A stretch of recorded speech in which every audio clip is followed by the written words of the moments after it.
Welcome to the C Analysis Podcast. I'm your host, Chaz Nuttycombe, the director of C Analysis. Today, we're going to be talking a little bit about Wisconsin politics with our resident Wisconsinite, Blaine Monroe, our graphics designer and contributor. We're going to be talking a little bit about Mandela Barnes' entrance into the Democratic primary for the 2022 Wisconsin Senate race, especially. He's recently gone in and is likely going to be, I would say, a heavy favorite going to the primary as the lieutenant governor. And we'll talk a little bit about what this precarious situation Governor Evers now finds himself in and getting a new running mate. Blaine, thanks for coming on. Thanks for having me. So talk a little bit about, let's start with this with Senate primary. I did see a poll that came out on Milwaukee County, and it had Barnes having a heavy lead. Obviously, that is where Barnes is from. And is it pronounced Godlewski? Godlewski, and she had a pathetic performance there. Sarah Godlewski is the state treasurer running for Senate, and that was very surprising to me. So why do you think Godlewski was that far down in Milwaukee? I mean, that's an area that you have to really dominate in a Democratic primary in order to win. So I think with Godlewski's entrance into this Senate race, despite being a statewide elected official, she does not have that name recognition that you would expect of somebody who's run statewide before and has held office for a few years now. I would say that her fundraising's been lagging behind, say, Alex Lassery, the executive of the Milwaukee Bucks, who entered the Senate race not too long ago. In addition, she was struggling with kind of finding that lane of sort of being that progressive that she's trying to position herself as. When that question of will the lieutenant governor run for Senate was just looming over the race. No particular candidate had made that big splash until Mandela Barnes entered the race a couple of days ago. So her entrance wasn't really something the press really picked up on, and national news didn't headline like Mandela entering has shown us, and she hasn't really gained that much name recognition since entering the race, which is crucially important for someone who is now running against the incumbent lieutenant governor. Do you think there's a scenario where Godlewski tries to get out of the Senate primary and opts in for re-election instead if she continues to see that Barnes is going to be running away with it? I think there's absolutely a scenario where she does rerun, since she does have that advantage of being an incumbent in our statewide election cycle in 2022. If she does not see serious movement with her numbers, because I do expect this race to be pulled more now that Mandela Barnes has jumped into the race. If she does not see her fundraising numbers and her polling numbers improve, I can 100% see her getting out of the race, endorsing somebody, or even, leaving that be until the nominee is decided and then rerunning in her treasurer election, because now that we have the person who was speculated to run in this race we could see a few candidates drop out, especially her, and then go back to fall back on that treasurer job. So the primary is about a year away. and the filing deadline is in June 2022. Um, for context, so she does have plenty of time to opt in for reelection, or maybe who knows, maybe she wants to run for lieutenant governor instead. Let's talk a little bit about that. Wisconsin is similar to Pennsylvania in where, while lieutenant governor is not elected separately from governor, such as we do here in the Commonwealth of Virginia, um, there is still a separate statewide primary for the position of lieutenant governor.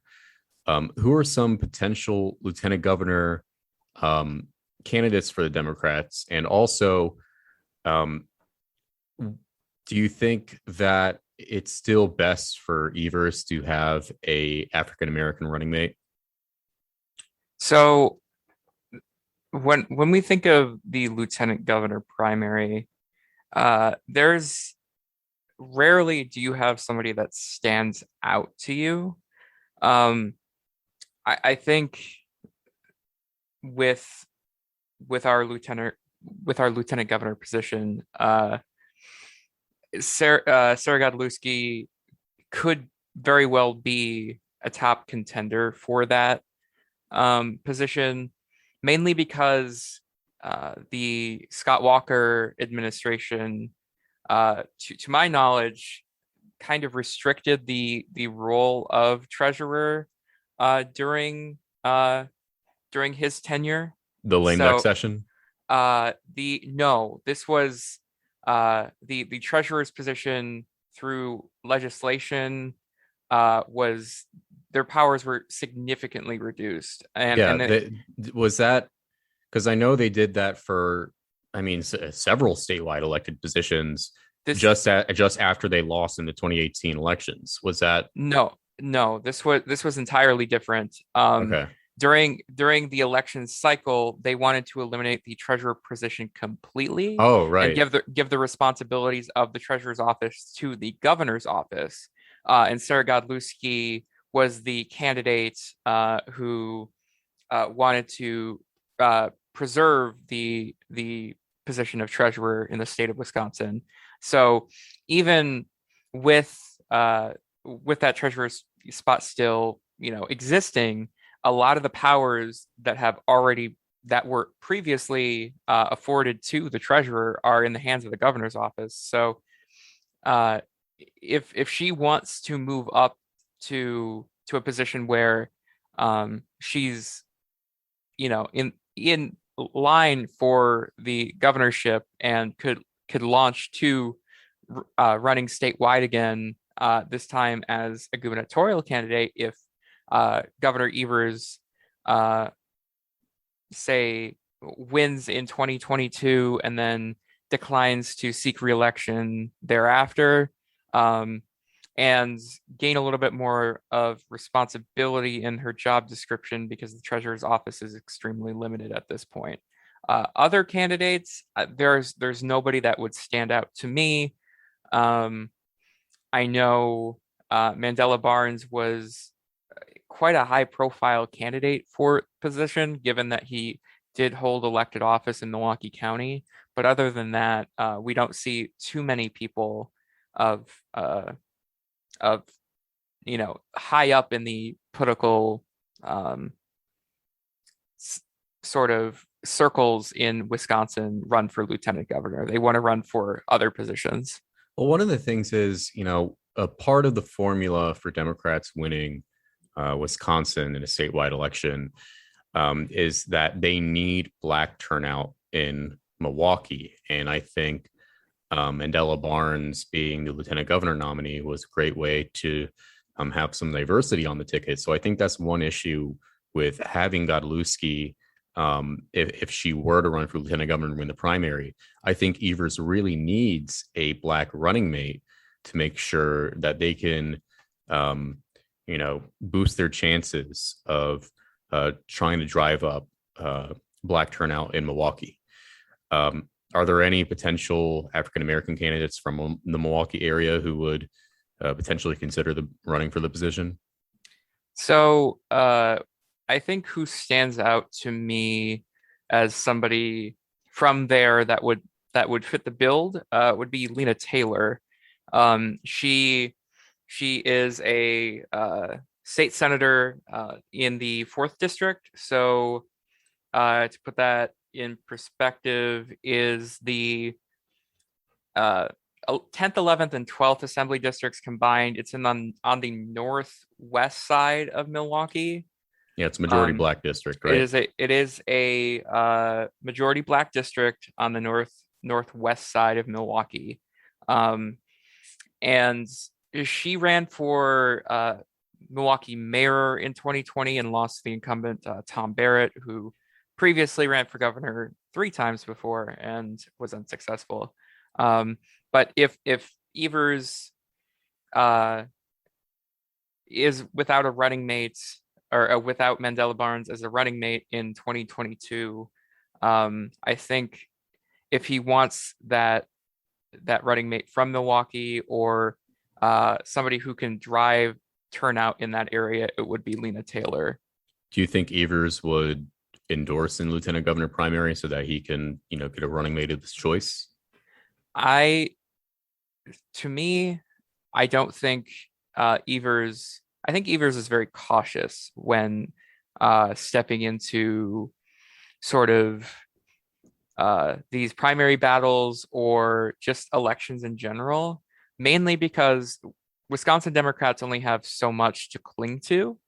Um, I think if Evers were to endorse in the lieutenant governor's race, that would cause a little bit of um, faction building if the other candidate or other candidates against his preferred running mate would be probably upset if they have somewhat of a standing in Wisconsin politics. That being said, if Evers wants somebody like Barnes to run for lieutenant governor, then Lena Taylor would probably be that person.